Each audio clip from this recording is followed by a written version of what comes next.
The Box Seat, brought to you by our stable of sponsors.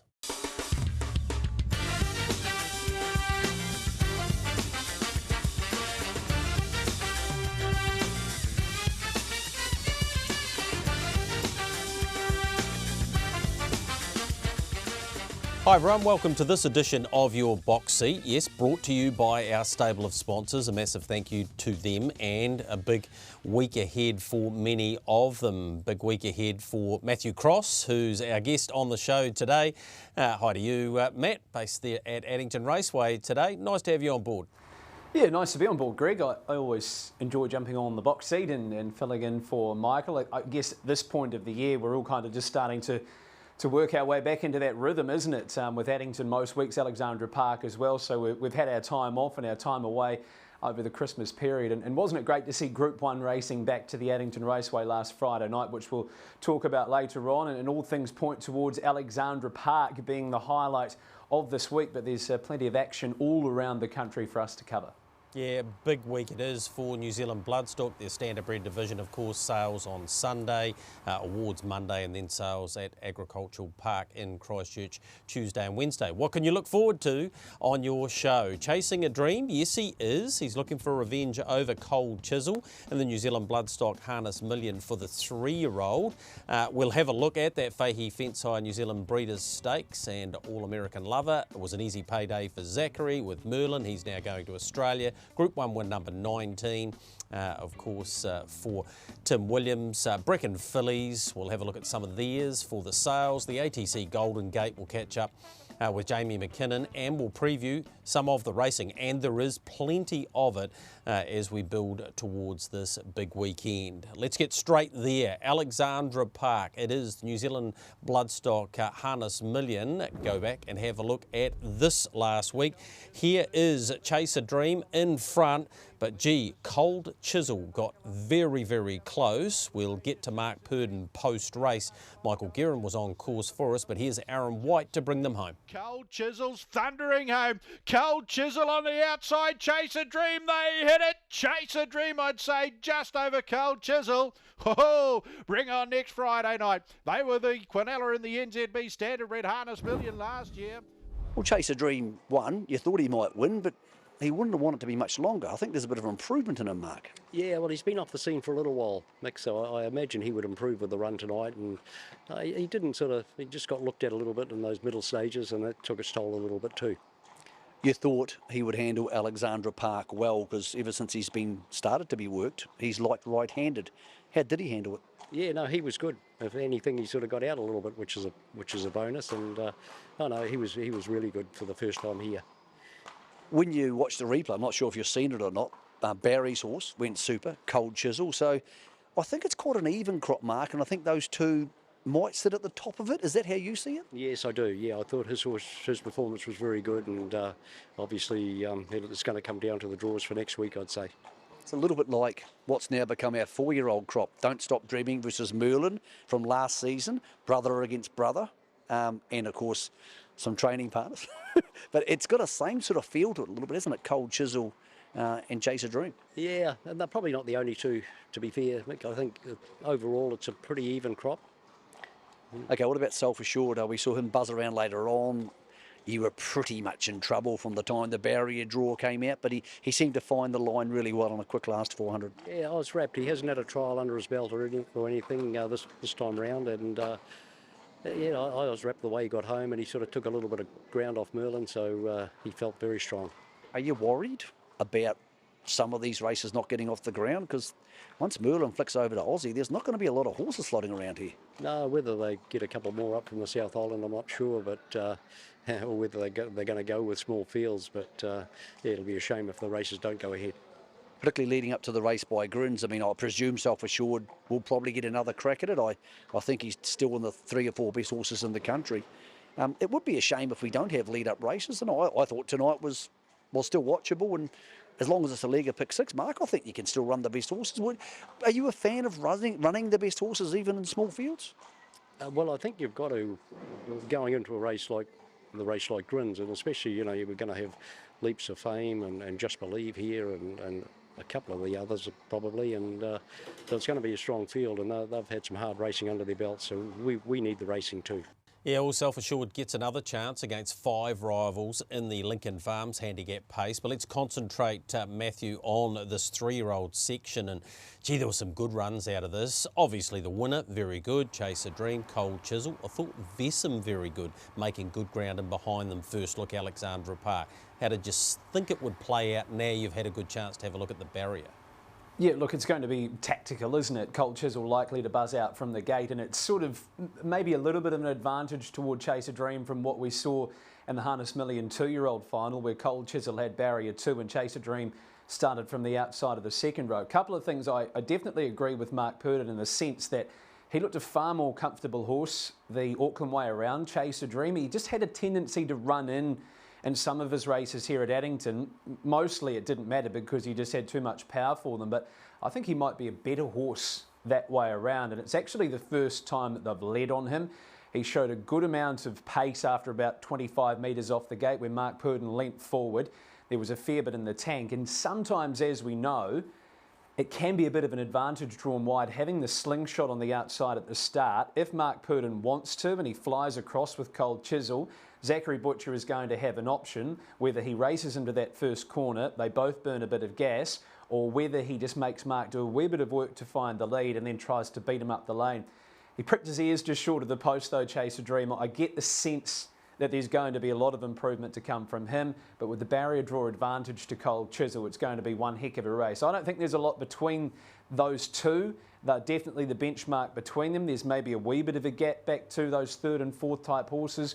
Vessam definitely good through the line, but I'd struggle to make a case for anything else to win outside of Cold Chisel or Chase a Dream. Cold Chisel got home at 55.1, and they were both having their first run after 3 months, so there'll be a great sense of improvement with them both. Looking forward to that. Yeah, punters have already spoken. 270 into 230 for Cold Chisel, holding firm about $2.50 is Chase a Dream. Then you're getting out to the likes of Vessam at $11. $10 better knuckle up was also very good too. Looking forward to the 32nd running of the Sale Series race. New Zealand Bloodstock Standardbred, of course, the big night for them. Let's have a look at the fillies section. Here's the prelude last week.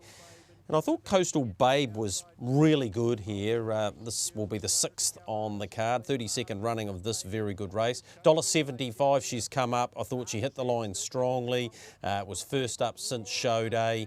She's clearly going to improve off this. And yeah, I thought her performance was very, very good, Matthew. So was Kiss out wide, and the big thing for Kiss come Friday night at Alexandra Park is she's probably going to trail Coastal Babe. And the way that she found the line there, I wouldn't discount her as even a winning chance, because as we know with the 2-year-olds coming into the 3-year-olds, yes, Coastal Babe was dominant, but some horses, they do just keep improving as they get older, and Kiss may well be one of those. Zachary will take the drive again on Ultimate Racy Girl. I thought she was really good through the line as well. It will be interesting to see what tactics he adopts with at the start. I see they've taken the deafeners off Coastal Babe as well, so with that improvement, with her gate speed and the respect she's got, you're going to definitely have something to cheer for, Greg. But I'd be keeping a close eye on Kiss. If they have her on during the middle stages, Coastal Babe, she's the horse who will be there to capitalise up the lane. Yeah, I think Ultimate Racy Girl's a really smart customer too, and you saw her in that video. $4 the price about her, so $6.50 Kiss. I reckon they might take some of that. Ultimate Racy Girl $4, and of course the favourite Coastal Babe at $1.75. Good contest and a good lead-up race won by Artisan last week. Let's move on to the next of our features. It does include this horse, Sunny's Sister. She'd had 2 runs prior to this, Matthew, at Alexandra Park, and it was against the best of the 3-year-old. She was unplaced in both of them, but her 5th behind Confessional in the size was good. What I loved here was John Dunn letting her run to the line, get her confidence this way around, and this week, $40,000, albeit off 25 metres. It won't be easy, but I think she can go pretty close to winning it.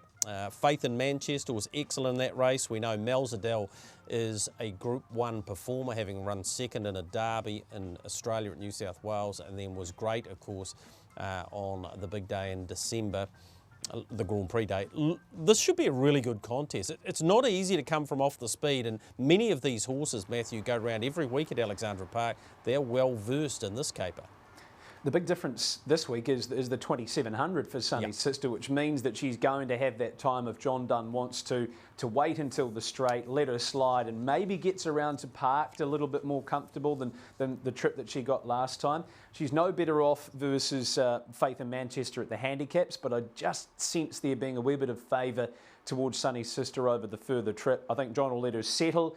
If they even look like they're going to back it off, he'll be off and around them. It was a well-judged drive aboard the winner there from Benjamin Butcher, stacked them up, sprinted them home, but Sunny's sister was super through the line. I'm not too sure where Mel Zadell is at. Her run at Cambridge was good. If she produces what she did in the Derby, then you look at the handicap, she's 25 metres better off courtesy of the handicap conditions than Sunny's sister, who beat her home in the Derby. But whether she's maybe a length below that performance that she produced in the Derby, I'm not sure. And she maybe has to get the start a little bit better than what she did last time out. But I'd be a Sunny's sister fan from what we've seen here at the Addington Raceway from her. The fact that she's had that run at Alexandra Park this prep should give you a fair bit of confidence up to the 2,700. And she's shown that she's a superior stayer as well. What about Congrazia Love? Where's she at in your mind? She's about $8. Well, we haven't seen the best of her probably since, 14 months ago now at the Addington Raceway, whether that kind of knocked her around a wee bit and she didn't quite come back as strong as what she did. Again, if she produces her best, she'd be competitive. The big question is, Greg, and you and I and Sean McCaffrey might not even know the answer is she at her absolute best? But no question on a day, she's a classy customer for sure. Yep, she definitely is that. Really good program there, Alexandra Park. We'll have a look at Addington, some of their features there on Friday. So if you're a harness fan, park yourself up on the couch or get to one of the venues and you are in for a treat. That is for sure. The first there at 5:57. Let's go back to last week though. I want to take in Merlin's performance as he's on his way to the Chariots of Fire. That's him in front, obviously self-assured getting to the outside. And post-race we'll hear from Zachary Butcher. Our intrepid reporter Michael Guerin was on course to get the latest on how this guy felt and also what he'll need to bring when it comes to the Chariots and facing his arch rival again. But Merlin, he'll show all his enchantment tonight, and Merlin just a training pace for him. Well, it was more like a trial, really, but quite a nice trial, 20 grand. Yeah, Whip said to me after, that's the easiest $800 you've ever made. I said, correct, Whip, that was pretty easy work. So it was one of those things, small field. It was good that we got it off the ground. He probably needed that run before he went to the Chariots. So had the good draw inside Mark's one, who actually, he picked up some pretty good ground late. I thought he was a very good run in second. So it was good fun being out there. You've been to Menangle enough to know that it can be really challenging for some New Zealand horses, but I would have thought Merlin probably has the right toolbox to go there. He's quick off the gate, he's very fast, he's strong, and he seems to relish a really hard run short trip. He does. Gate speed's definitely going to help over there. I've always sort of thought that track, you're better off being on the fence, if you can't get a good one set or something like that. So a big part of it is draws. It's going to be a great field. We're going to have to hopefully draw inside Don't Stop Dreaming. The way he's been going, he's been super. So it's a hard track, but he's the right horse to be there. We get the right run, he's going to be right in it. If you win the Chariots of Fire on March the 2nd, it's a long way to go before then, he might get an invite to the Miracle Mile. Do you think he would fit into a Miracle Mile? Well, if he's going to fit into a Grins, he's going to fit into a Miracle Mile. So it's one of those things, you've got to make that leap at some point. Probably just look after them a wee bit when they do hit those big boys. You can't go out guns blazing every start, but I think a Miracle Mile is a race that'll suit him. You drop them in, follow the right horse. Who's not to say you can't run over them that last 150? Okay, you raised it, so I'm going to ask you. Race by Grins, you drive Merlin, you've been driving Old Town Road for most of his career. There's another driver sniffing around Old Town Road. We know who we're talking about. Where do you see all this landing? Josh, I think it'd be cool to see him back on Old Town Road, especially for his dad. They've always had a great partnership, those two, and it'd be great to carry that on. And if you do that, you'll never get to drive back again. I've been told, but hey, Josh is one of my good mates, man, and I like to see everyone succeed and relish out there, and to be out in those big races, that's what we all want to do, and especially a race like Grins, that's where we all want to be. So I'll be proud as punch if Josh jumps on and we're both out there together. But it'd be nice to beat him, wouldn't it? I'm not running second to him, that's for sure. So great mates they are, Zachary and Joshua, and Zachary's going to be sticking with Merlin. Of course, Merlin's got a slot, Matthew, with SENZ, who won the inaugural race by Grins with Self Assured, but Better Eclipse has been snapped up this week. We've already heard about the Leap to Fame discussion, so three very, very big names there all ready to go alongside the Tab Trot slot holders, but the TAB New Zealand, Jess Tubbs, Greg Sugars, Better Eclipse finished 4th in the race last year. Pretty good get. And they're thinking that he's got even better than last year. And you bear in mind that this time around, if you put, say, 2 or 3 of those big guns off the front, it'll be all guns blazing right from the start. So it might not necessarily come down to draws. If they have each other on, it could come down to a swooper. And if Merlin drew well, got across and was able to lead the race, he becomes a big danger. But as we know, there's fish to fry for him in between times. The big factor if you're backing a horse like Merlin with his Australian campaign is you know that he's co-trained by one of our all-time best trainers in Barry Purdon along with Scott Phelan nowadays. They would have just left a little bit of improvement in him, knowing that he can have that run once they saw the fields come out, much like everybody else, even though people wouldn't say it, it was game over. He then improves off that, goes for the trip over to Australia, and they'll have him peaking for the Chariots, of course, and taking on Don't Stop Dreaming along with many other good horses. But he's shown he's an incredibly hard horse to get past, Greg, when he gets in front. Even if you give him half a cheap quarter, you just can't beat him. Merlin, and he's such a robust horse as well, being a colt, the travel won't worry him, so I look forward to seeing what he can do, and within the next 12 months I wouldn't be surprised to see him pick up a couple of the big ones. Yeah, I have to agree with you there. Looking forward to seeing him and Don't Stop Dreaming clash again around Menangle. Time for us to take our first break here on Your Box Seat, brought to you by our stable of sponsors. This was a good training performance. Brendan Hill with Jimmy James Maguire. He went past the $100,000 mark in earnings. The Mayor of Methven, his great mate Ricky May doing the steering. Not many came from off the speed. Picked up He's a Sport, Bryce's Medal, and Leicester, who I thought was pretty brave, parked for a fair part of it, but it was Jimmy's day. Jimmy James Maguire first up at this track since the Green Mile. Jimmy James Maguire will roll over the top of them and win the Hororata Cup.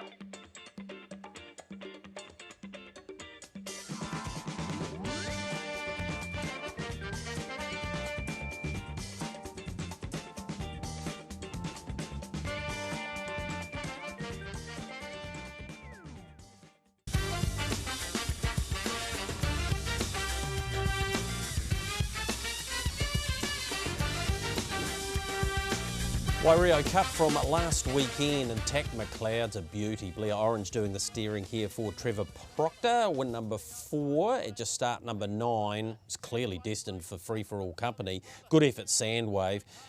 Broke 3 minutes actually off the 40 metres, so gave Tack McLeod a decent old start. Was pretty brave, and they were both excellent. Some of these country cups, they're certainly very good contests. We mentioned earlier about the Group 1 at Addington Raceway. Nice to be back there. It was the 52nd running of the Fahey Fence Hire New Zealand Standardbred Breeders' Stakes. Let's go back and have a look at the best mare in the country.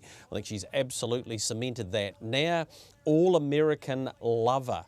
Brilliant performance from her once again. Win number 19 at Group 1 level for driver Tim Williams, and win 600 for Steve Telfer as a trainer. Here's Matthew Cross and then Tim Williams post-race. But it's Group 1 glory to All-American Lover. All-American Lover beat Mr. Kaplan Manhattan. Photo fourth between Carla.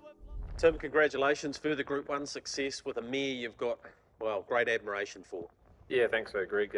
Rapt to be able to get the Group 1 on her. She's been a special horse to us here. Obviously, she was one of the original ones we started with when we first kicked off with Stonewall. So to see her come right the way through and to be able to get a Group 1 on herself was, she's been one of the favourites right from the get-go. Tim, she had to be the best. She had to do what she did 2 weeks earlier in the Premier Mares, and she was just awesome. Her staying qualities, well, as good as we've seen in a wee while. Yeah, she's really hit a purple patch of form again of late, and credit to the horse, she's really good. She probably hates me because she cuts the breeze an awful lot, and she had to be good, like you say. All right, she has now made it 13 career wins, all importantly 2 at Group 1 level. What happens to her now? Because there's not a lot left in this part of the season anyway. Yeah, look, she's headed to the paddock today. She'll get 10 days off, and then There's a few ideas they're floating with, but like I said, leave it up to Steve and Mandy. I'm not 100% sure yet whether it's Aussie or Aussie later in the season. So yeah, there's a couple of options there, but I think they're just gonna try and target some of the better mares races that are still left for, and then that, like you say, that could nearly be her. All right, career win number 19 at Group 1 level. I'm thinking it doesn't get old. No, it's a great feeling, obviously. The races you get out of bed for on those early mornings, and you strive to be in them. And I've been lucky enough to have good success at some of these races, and that doesn't happen without great support. And I've had that since I've joined the team here, and they give great confidence. When they give you the colours to drive in those races, and it's just nice to be able to repay the faith. Yep, Patch deserves all the credit for that win on Friday night. Rolled on for the Stonewall team over the weekend. Built for Glory, very good. Beach Flyby obviously winning down there as well. And Music Mistress I thought was excellent on debut. Yeah, it was a great weekend. Like you say, a couple of races they sort of targeted with that team for the last sort of fortnight. So it's always nice when a trip comes together. But just satisfying to with we 2-year-old filly with one that's been quite exciting. It was born and bred at Dancing on Moonlight, and then obviously broken in when we're there, and being able to see her come all the way through and take it to the first 2-year-old race of the season. It was was quite cool for us staff. All right, was in the new barn. How's things settling in? Yeah, no, it's been good. Obviously the first week it was a little bit different to what we're used to, a bit more room and whatnot. But now we're starting to get into a routine, and everything's starting to flow. It's really good. What can we expect from Alta Meteor this week? Yeah, they tell me his work's been really good. He's, like you say, since Nelson, he hasn't missed a note. His work's been super, and just really seems back to his best. He's a very happy horse at the moment, and I'm sure he'll got another great race again this week. Yeah, terrific contest once again. The Group 1 breeders, I thought excellent. Matthew, Mr. Kaplan in second, went back at the start, stormed home now with Mark and Nathan Purden. Not too sure how long that's going to last. Manhattan, very good. Joe's Rock, who was third in the race last year, finishing it off nicely for fourth. Thought a very good addition of the Breeders' Stakes. Yeah, the best mare won, and she won trying for absolute dear life. She was a tired horse the last 100, and you could just see Tim getting a wee bit desperate over the concluding stages, looking around waiting for them to come, but there were some tired horses in behind her as well. She's such a lovely mare. Race panned out as we probably expected, with that gate speed coming from Lady of the Light in Manhattan. But yeah, as I say, best mare won. Manhattan likely to go to Brisbane once again. Greg, in question marks whether she'll return and race in New Zealand or go to the broodmare paddock at the back end of the season. But she's been a wonderful mare for the loyal Travelling Reserves Syndicate. And as you say, Joe's Rock finding the line quite nicely. Lady of the Light, potentially a length below her best in her 2 runs down here. Is that a fair comment? Yeah, absolutely. Yeah, I think she was. She's better than that. She took out the Queen of Hearts, as we know, and yeah, I think the team would be disappointed there after she went such a great race in the breeders last year. So, and I thought Karlua Flyby was a fair run as well. So yeah, there's a bit of depth there at the moment, which is a very good thing. Hey, just going back to that Waireo meeting, Ukraine, first win Australasian wide for Captain Crunch. Very important time to be getting that on the board, given I think he's got about 30 split between Auckland and Christchurch in the upcoming sale. And we're going to see a lot of his 2-year-olds, I would say. There's some more at the trials this week. We've seen them at the trials in the north and the south. Always interesting for an American sire coming south and seeing how they cross with our mares, but he's got a turn of foot, hasn't he, Ukraine? I thought that the Telfer runner turning for home might have been home, but as we saw from him at the trials, just a sizzling turn of foot. So Bob Butt now tossing up whether to go to the Kindergarten Stakes at Wyndham or take him north for the Young Gun. So wherever he goes, I'm sure he's going to be competitive. And with the numbers that Captain Crunch got sort of 3 or 4 years ago in the breeding barn, I'm sure that he's going to be a force to be reckoned with, and it might just give buyers a wee bit more confidence around him heading towards the sales next week too. Yeah, and the first of those $12,000 bonuses that the TAB Entain have worked with Harness Racing New Zealand on. So I think Don Bates bred that one, his Norwegian breeding syndicate there. So yeah, good luck to those attacking those 2-year-old races. We mentioned Alta Meteor. He's up against the Falcon. Here's the Falcon winning for the first time in, I think it was over a year, Matthew. He stormed home here, and Alta Meteor was really good up at Nelson, got beaten on the second day, but you couldn't knock that. Ahoka Connors there from the Stephen Amanda Telfer team too. Mighty Louie will love the mile. Celtic Spirit was the last start winner at Addington. Short course, barrier 1's got to be a big chance.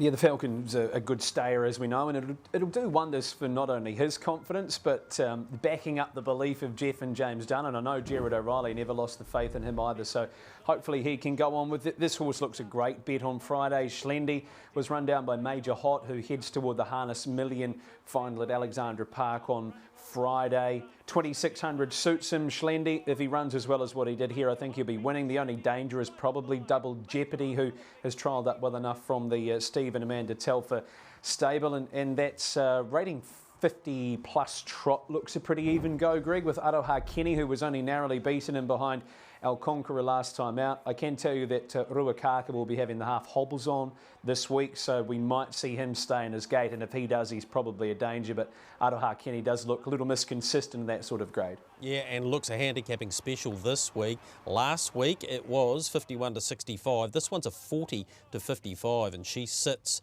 along with Styx Jewel at the rating 55. So those two look rather well handicapped off the 10 metres for this week. 10 race program out of Addington Raceway, 5:14. The start time there should be an excellent night to run alongside the New Zealand Bloodstock Standardbred Harness Million Night from Alexandra Park. Let's go across the ditch with Garrards and have a look at Don't Stop Dreaming. Very good first up in the Hondo Grattan. Gets the start straight into the Chariots. Our Vinny was good, Captain's Knock. Sooner the Better hit the line strongly. Doug's Platter, who's widest out, really finished it off good too, but he was excellent. As you'd expect, 150 first up at Menangle. They don't go better than this, Matthew. Yeah, 27, 26, 6 on the way home. It was a gun drive from a very, very good young driver in Jack Callahan, who saw the pressure early, knew that there was going to be company coming around to give him the 1-1, and he was just too sharp. He's going to be in for a ripping 12 months, isn't he? Don't Stop Dreaming. You look at him, he's not a big horse, but typical of the Better's Delight, so try hard. They don't wear very much gear. He's got no knee boots on, as we know, and the hood was still on as well. So plenty to look forward to with him. Don't Stop Dreaming. Take Merlin over there. It's a very broad conversation to be having, trying to compare the two, Greg, because they are very different horses in size and posture as well. But I think it comes down to whoever gets the right sort of run out of those two.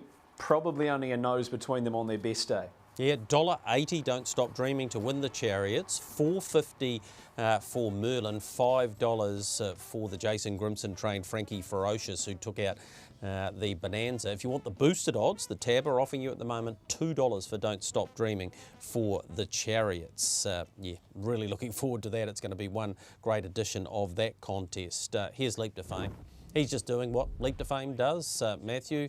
Got into the race when he wanted to for Grant Dixon. Excellent performance. He rated 155 for the 25.55.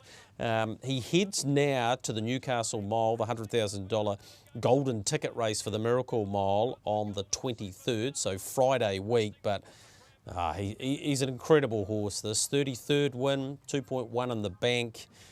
He's just in the zone. He's obviously the favourite for the Miracle Mile, as he deserves to be at 220, although it's a difficult race for him because he doesn't have that gate speed. But Don't Stop Dreaming into 350. Hi, my name is Jeff is at 650. Better Eclipse and Merlin around about that $9 mark. But he's just a pleasure to watch Leap to Fame. He is in the zone at the moment. I reckon he'd be one of the most unbelievably gated horses that I've ever seen. The stride length on him is one of probably several things that gives him that X factor. He's obviously got a big heart and a big set of lungs, but he's like poetry in motion. The cadence is just perfect. His feet hit the ground at the perfect time, and he's taking one step to some horses too, which just makes him a phenomenal horse. Bring him over here to Cambridge Raceway. Could be a little bit different with our racing style to see how he fits in, but yeah, he's going to not only him make the race by grins itself, but along with everything else, it's going to be a ripping contest, and looking forward to hopefully having him over here. It's $11, the price, about catch a wave for the Miracle Mile. I think those markets, Matthew, are going to evolve quite a bit over the next couple of weeks, because if Merlin goes over there and beats Don't Stop Dreaming, then he has to slide in, and Don't Stop Dreaming has to probably slide out. And yeah, I just think it's a great time of year because all of these form lines are about to come together for both the Chariots, then into the Miracle Mile. So, yeah, there's a bit of movement there, isn't there? Or there's going to be. then there's going to be movement within the last week as well. As we know, so much can change. Things can go wrong. Things can improve drastically. Barrier draws, and then obviously within the race itself, the race pattern, drivers' decisions, how the horse is feeling on the night. So, yeah, it's certainly not going to be an easy one. I think it was a lot easier to work out last year when we knew that Copy That was going to press forward and lead. But this year is a total contrast, and with the addition of the extra Australians as well. I'd love to call the race, but that'll be up to Aaron White. He's got a couple of ripping races on the program there that night, and you bring over those Australian trotters, just believe, mouth-watering, as some people would say. Yep. Okay, long range. Chariots, Miracle Mile, Race by Grins. If you could have one in each, well, no, it's not that easy, but I'm going to put you on the spot. You're getting paid a fortune. I don't know about a fortune. You know what? I'll give you one horse, and I reckon he is an elite customer, and that's Merlin. Okay. If I had my life resting on one horse across those 3 races on a points-based system, I think Merlin's my man. Right. And I'm sure that many of your watchers would agree, and you might agree with me as well. But I reckon if he can pick off the Chariots and maybe not win the Miracle Mile, but produce a good run, he can come home. Zachary will have the confidence in him to maybe put him on speed in the Race by Grins. And yeah, long range forecast, he'd be my man. You? All right. I'll have Don't Stop Dreaming in the Chariots, because I can't have the same as you, so I'm happy to go with that. I still think Leap to Fame can win the Miracle Mile, just the zone that he's in, and he can bring that form to the Race by Grins too. I know he's short, he's very short on to win both those Miracle Mile and the Race by Grins, but he's a super horse, and I can't wait to see him in New Zealand, because I've been lucky enough to see him a few times now, and yeah, he's just an absolute beauty, as is our next guest on the show. Yes, Chris Alford, the man affectionately known as the Puppet, went past 8,000 wins last week. We got the chance to have a chat to him and talk about what it means to go past that mark. Chris, thanks so much for your time and congratulations. I know that you would love to have got to the milestone slightly quicker, but 8,000 wins, remarkable. Yeah, thanks, Greg. Yeah, it would have been nice if we could have had it done by Hunter Cup night when they made the big presentation and that, but it wasn't to be. But was always going to get there eventually, I guess. I'm Wesley, Race 5 Ballarat, for a trainer who's only 25 years old and hasn't trained that many winners. I reckon that pretty much sums up. I know we're going to talk about some of your great wins, but you just love winning anywhere, don't you? And he's done it. Alford for 8,000. Yeah, that's true, and it was a bit unfortunate. Luke's, who trained on Wesley, was the trainer of the horse that Carp snapped when it was in front, you know, just near the line at Maryborough, so could have come up a bit quicker. Yeah, Luke Tabone we're talking about, and Park Lane's the horse you're talking about only a couple of weeks ago. Yeah, you were going to win that day. There's no question about that at all. Was that one of the more bizarre incidents in the racing driving career of Chris Alford? Yeah, I can't really think of anything that's been a bit weirder than that, that's for sure. Can't have been a whole lot of fun, mate, falling down between a horse's legs when it's going as fast as what it possibly can. No, I was just thankful that when I watched the replay, I had a quick look around and didn't see it till in the stewards' room that Mick and Jack Law were on the ball and both veered left and right to miss us. So we all got out of it pretty unscathed, really, so it was lucky. Puppet, 4 decades, longer than that, certainly sitting behind a horse. It's been some career, mate, and I know the couple of horses that stand out. One of them, we're on based here at Addington Raceway, Golden Rain, 95 Into Dominion, which was one of the great Into Dominions, as we all know now, when you look back at some of the quality of horse you had in that final. To be able to win that in another country, it's hard to top, isn't it? Yeah, pretty much, Greg. You know, you look at that field, I think there was, however long it is now, nearly 30 years, and there were 6 horses that had won $1 million in it. So just shows the depth, and we don't get that nowadays. And it's very rare now in an Inter where you see a horse come from further back than the first couple of spots to win it even. Yep. Blossom Lady, Desperate Comet, the list just goes on and on and on. It was one of the great finals. And about 20 years later, you got to do it with Lenny the Shark. And I know you've been quoted as saying you don't want to split those two horses, but they're two of the greats, aren't they? Oh yeah, for sure. And the thing was, Golden Rain was the first good horse I really drove, and when it came to Lenny, he was sort of expected to win that final, whereas Golden Rain wasn't. So it was a little bit more pressure with Lenny, but he got the job done as well. 2017-18, 4, 5, 6. That number just resonates when you really think about it. How the heck did you drive that many in one season? That's a hell of a lot of travel. Yeah, it is. It's funny. I don't think that year I had as many drives as normal. I think I might have had about 1,600, and at that stage, I was driving maybe 1,800 horses a year. So yeah, I think a lot of it came down to good horses that year. That's for sure.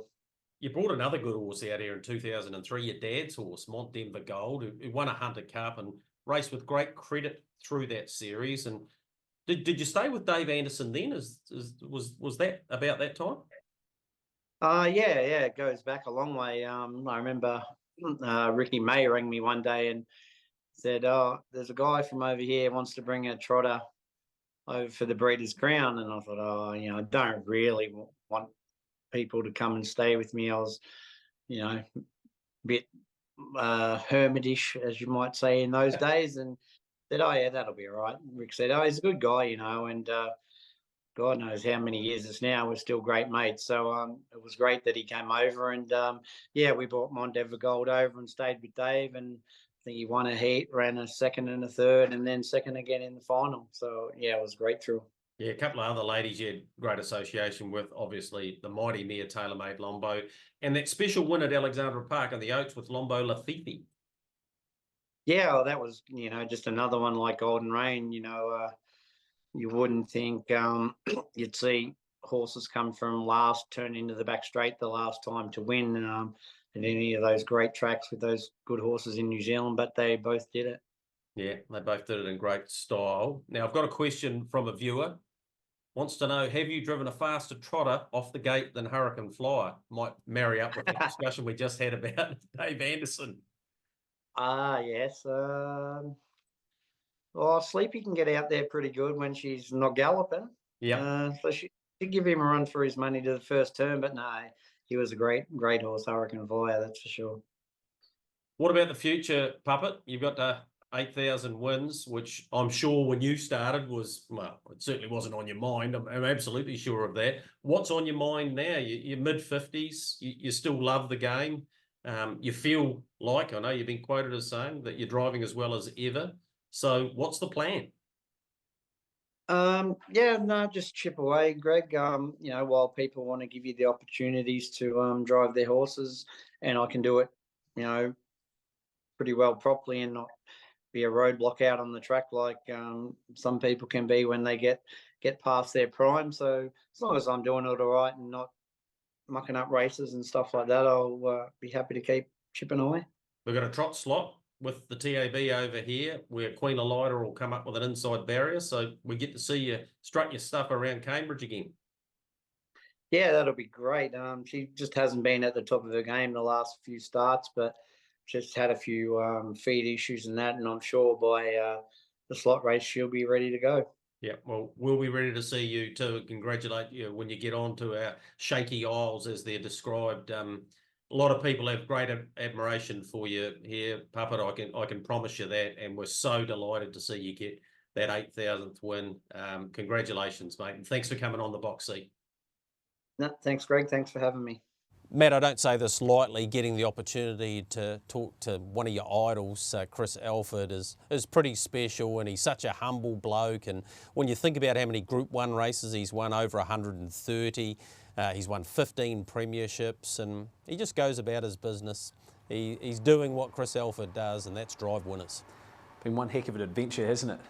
Geez, he's so good to watch, and you think of those elites, you Mark Purdens, your Opie Bossons and those sort of people, and then you can go into other sports and talk about them. But he's right up there, isn't he, Chris Alford? You love to watch him. He's got an incredible set of hands. He puts his horses in the right places. Yes, he gets the horsepower, but over many, many years, when he's been given the horsepower, his strike rate of being able to get them over the line has just been phenomenal. And 8,000 winners. Gee, that is some sort of performance. So, yeah, great to hear from him. He's an absolute legend, isn't he? Yeah, he is. And when he talked about how many drives he has a year, like 16, 17, 1,800 drives. But in a year, you know, like it's remarkable, isn't it? He's just an absolute gem, and we appreciate him coming on the show. We mentioned it's New Zealand Bloodstock Standard Bred Sales Week, and we've got a few more to look at from the Brecken's draft of 35. Lot 49, Tactical Landing, Love Your Doozy. If you don't know much about Tactical Landing, he won 9 races and over 800,000 and a Breeders' Crown final. We know this family, Love Your Doozy. Related to, obviously, I Can Do's It, who was $1 million earner. This is the family of Love Me Too, and yeah, look, it's just a very strong trotting side. The mother was a half to Snow's Big Boy and I Can Do's It, so yeah. A beautiful family. What the Hill, this one out of Luby Ann. Luby Ann left the Group 1 performers Tickle Me Pink, who was a Harness Jewels winner, and Luby Lou, who took out the Group 1 New Zealand Derby. This colt is going to be pretty well sought after, I think. Rich in the US pedigree, a couple of Valley Victory on the breeding side. What about the Captain Treacherous On a Roll, lot 59? On a Roll was with Jeremy Young. Has already won 4 races and did a great job. This is a filly by Captain T, so residual value here, the family of A Better You and the smart young pacer OK Boomer.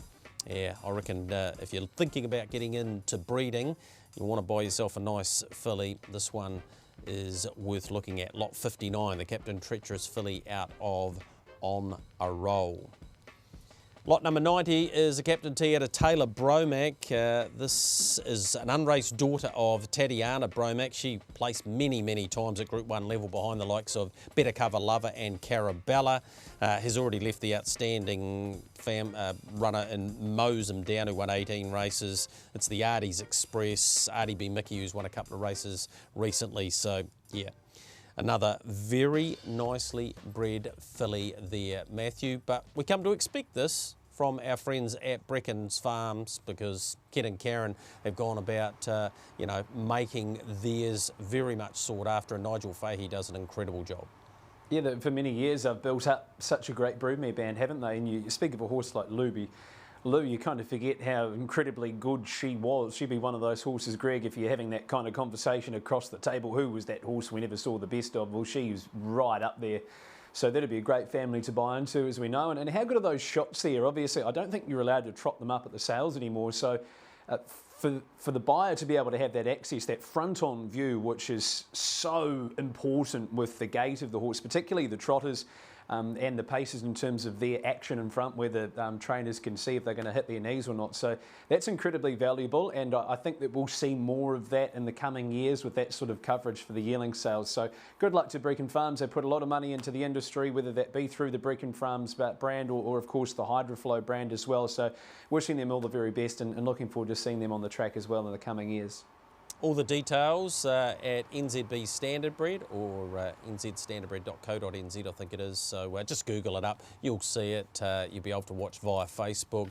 Freeview Channel 200, I think it is. Glenn Bourne, the man who puts together this show, he's doing all the business there around getting the pictures to you. So he's the bloke to blame if you have any problems or the feed doesn't come through. So yeah, get involved. Register online. They've got a great platform there. If you can't be at Auckland, at Karaka, or at Agricultural Park in Christchurch, get yourself a yearling. It's a great time to be getting involved. You've got all these 2-year-old bonuses via the TAB and Entane. The stake level is pretty good at the moment. I think we can all agree on that. So yeah, get your catalogue online, get involved at the sale 2024. We are going to take a short break. On the other side, as promised, we'll catch up with Jamie McKinnon to explain to us more about the $1 Million Race Night at the end of the year. We'll also do a little bit more preview of both Rangiora, they've got a big day there, the Classic Day on Saturday, and Gore on Sunday.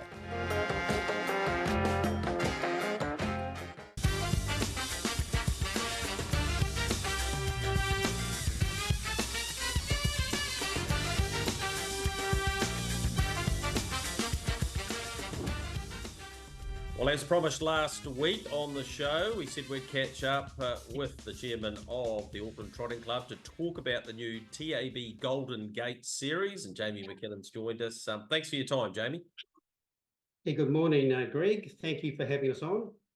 Obviously a big announcement for you guys. Let's talk about the ideology behind trying to attract, I suppose, in the main, some additional horses to your race meetings.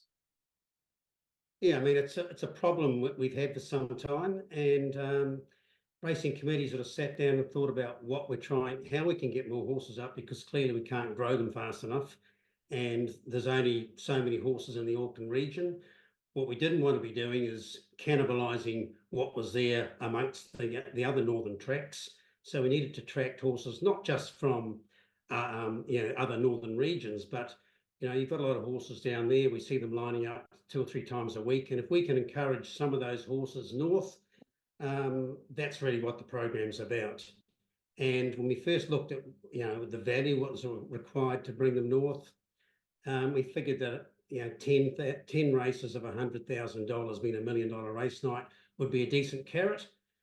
And so we're underway. So to be honest, Greg, I think it might take a little while for it to sink in, that people actually understand what it's about and how it works. And it's a bit like the, I guess, the horse's change of the horse's birth date. It took everyone a year to actually realise that you needed to have your horses out earlier than later. So yeah, we might go a whole year this year, and the fields might sort of stumble along. But ultimately, we think this is pretty attractive, proposition, and hopefully we get support for it. In a nutshell, they pay $100, must have 6 starts. Unless they're a 2-year-old, they must have 4 starts, and that makes them eligible for that series, which is run at the end of November, December, somewhere around there. That's right. So it's every meeting at Alexandra Park. The final is on the 29th of November, and the cutoff is, I think it's around the 15th of November. Okay, so you've got to have had those number of starts by then, but people can make the payment between now and that time, but they have to have those number of starts, otherwise they're not eligible, and it's $100. So in the greater scheme of things, it's not a huge amount. No, it's just it's sometimes when you've got a bit of skin in the game, you need to have an investment of some sort to be in the game. And we thought, well, is it 100, 200? What should it be? And really just a nominal amount to start the process going. And we've so far had 74 horses sign up, which is pretty good. Very good support for some of the leading stables like Barry Perd and Barry Scott have got right into it from day one. So that's always encouraging. But, it's the horses like that line up day in, day out, like, Luck Chin's horses. You can imagine them being the top qualifiers, because every time you start, you get a point. And really, that's what it's about. I mean, some of the elite horses might sneak through, but it's the horses that are supporting our programs day in, day out. I mean, Michelle and Bernie are there with their team. We'd think that they would have the top qualifiers as well. So, let's see how it goes. 5 points for a win, 3 for second, 2 for third. And as you say, every time you start, you get a point as well, and that makes you eligible. Just one question, I suppose. Some people will be saying, well, how's this being funded? You've got support from our friends at the TAB and Entain. Yeah, the club support. The club has the money to entirely fund the whole lot. Right. When we spoke with Entain about what we were trying to do, and they said, well, that's a great initiative. It's right on point with their strategy. Yep. And did we have a sponsor, or what were we doing there? And we said, well, no. They said, well, could they have the naming rights? So, of course they can, and they paid us a small amount of money, and they're on board with us. But it's really important that we are on board with them, because clearly they are getting right behind all of racing, but in particular harness racing. And if we've got small fields, it's difficult for us to achieve the results that they're looking for. So they saw this as a good initiative and said, right, guys, we'll join you on this. So it's good.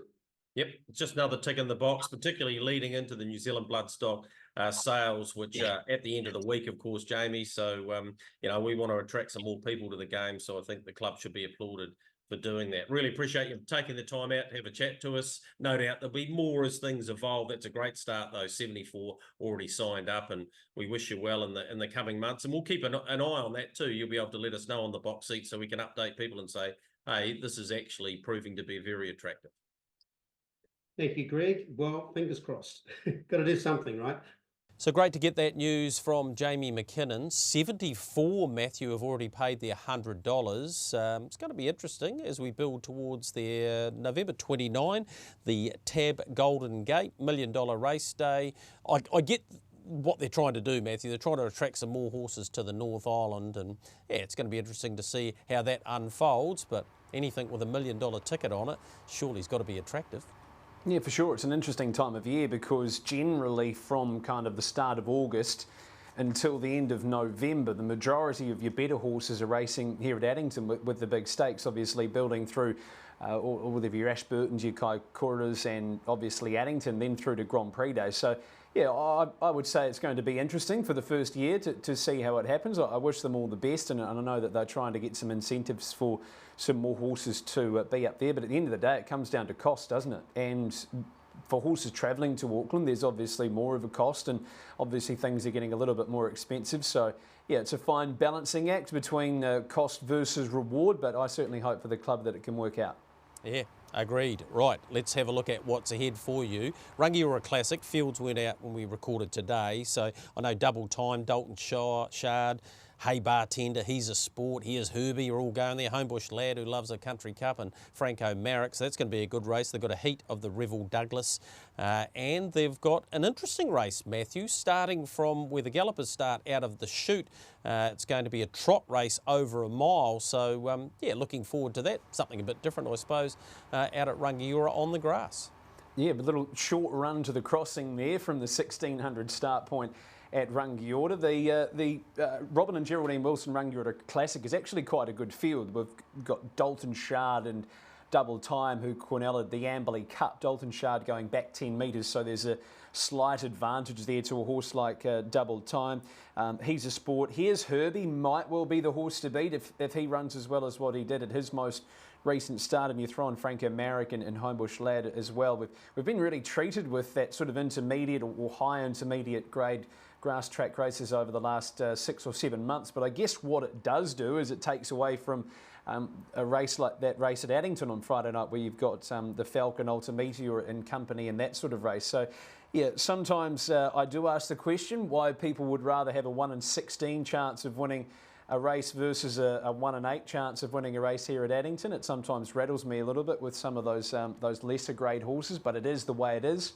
And a lot of our grass track meetings are getting good numbers as well, which is good for turnover. Obviously want the GBR to be good as well, so hopefully there for that meeting on Saturday at Rangiora. It all points towards a good day. But yeah, they've got themselves a pretty good field together for the Rangiora Classic for sure. No comment, Matthew. No comment. Need to leave that one there. Move to Gore. Good meeting there. Trotting and pacing cups for 20k. Let's have a look at One Change. One Change takes on Da Vinci. They both start off 40 metres. Don't think there'll be much between these two at the end. Haxall Ridge has done a good job off the front. I think they'll be outclassed, these horses, though Robbins Playboy's there, but he's getting down in the ratings. One Change was excellent here. Got close to the Country Cup's king in Homebush Lad. So that's the cup there. One Change, hard to beat. Blair Orange doing the steering. What about Maui though, Matthew? Just keeps on going, great races for the McCormick family, and this was another example. Probably no reason why Maui might go pretty close again there on Sunday. Well, Jimmy Carter's 20 metres behind him again, as he was there at Awamaru, and Maui was going a lot better at the finish. In a grand earner, hasn't he? And David McCormick, he puts him in the race at the right time and it gets him rolling. So I don't see them beating him again. Jimmy Carter, the logical danger. He's going great guns, Maui, and he just keeps getting better as well. So yeah, good on him. I reckon he'll win again. Yep, he gets a great chance. 20 metres in front of Jimmy Carter, and when his manners are on, he is very, very quick off the mark. What about the map for you, where you can go harness racing? Manawatu, they've got the second of their 2 days this week, 5:31, 8 races for them. Alexandra Park, it is New Zealand Bloodstock Standardbred Harness Million Night, some terrific money on offer there, and it's got the Group 3 Northern Trotters Breeders' Stakes there with Sunny's sister. 10 races at Addington, 5:14 the start time, some good horses going around there, as they're in the Robin and Geraldine Wilson Rangiora Classic on Saturday, and that Gore meeting we just talked about there. Speaking of good meetings coming up, Ashburton on Saturday week, they have the Gallagher Insurance Ashburton Cup. They've got a whole lot of things going on the track, including giveaways for some under 15s. I think they've got 8 Prezi cards there, Team Teal invited race. It's a good day there at Ashburton, so check that out. Don't forget about our competition to the Race by Grins and the Tab Trot on the night. Question this week, who won last year's Race by Grins? Send your answer, details are on the screen there, to our email, and you'll go in the draw to win the same sort of prize as we had on the big Grand Prix day. For you and 3 mates, fly to Cambridge, go to this enormous race night. The value, it's up to $5,000. Cambridge have come to the party with the accommodation for the Friday night. TAB Entain have supported us as they did with the other competition to help get you there. So the questions will flow over the next 5 or 6 weeks, Matthew. We'll get all the entries in together, and one lucky person will take 3 mates, if they can find 3 mates, Matthew, and make their way to Cambridge for what should be an unreal night. They've got a music act that's just about to be announced, and they cap it at 5,000, so should be an enormous occasion. Yeah, I was there for the inaugural running of the Race by Grins, which was a slashing night, and Bowl Reports last year was even better. So what the club are doing, the horses they're attracting, if you're a harness racing purist and you just love the horse, that's your night. Versus a day like the New Zealand Trotting Cup, for example, where things are a little bit more different and it can be about the fashion and the entertainment and whatnot. But if you're a pure and simple horse fan, the Race by Grins is where you want to be with those 2 trotting slot the trotting slot and the pacing slot race. I'll be doing my best to get there, Greg, as I'm sure you will be as well. Yeah, absolutely, Matthew. Congratulations, Team Teal. It's picking up in momentum, over $6,000 in the bin there. Awards night Monday night, either side of that, the Auckland sale on Sunday, and of course the 2 days in Christchurch, Tuesday, Wednesday. To all of the vendors, all the very best of luck. To the buyers, good luck getting the horses you want. Matthew, thanks so much for filling in for 1M Guerin. We're a day later next week. We're going to wrap up the sales, of course, from New Zealand Bloodstock, so we'll do that next Thursday. But thanks so much, Matthew, for coming on board, and look forward to seeing you at Addington on Friday. Yeah, good as gold, Greg. Merlin, Don't Stop Dreaming for that 3-year-old award, can you tell me? Or for the what? No, I'm not allowed to tell you that, Matthew. That would be ridiculous. No, I can't help you there. Although Merlin did win both derbies, so I think you know the answer to that. That's been your box seat for another week. Michael and I will see you in 7 days' time.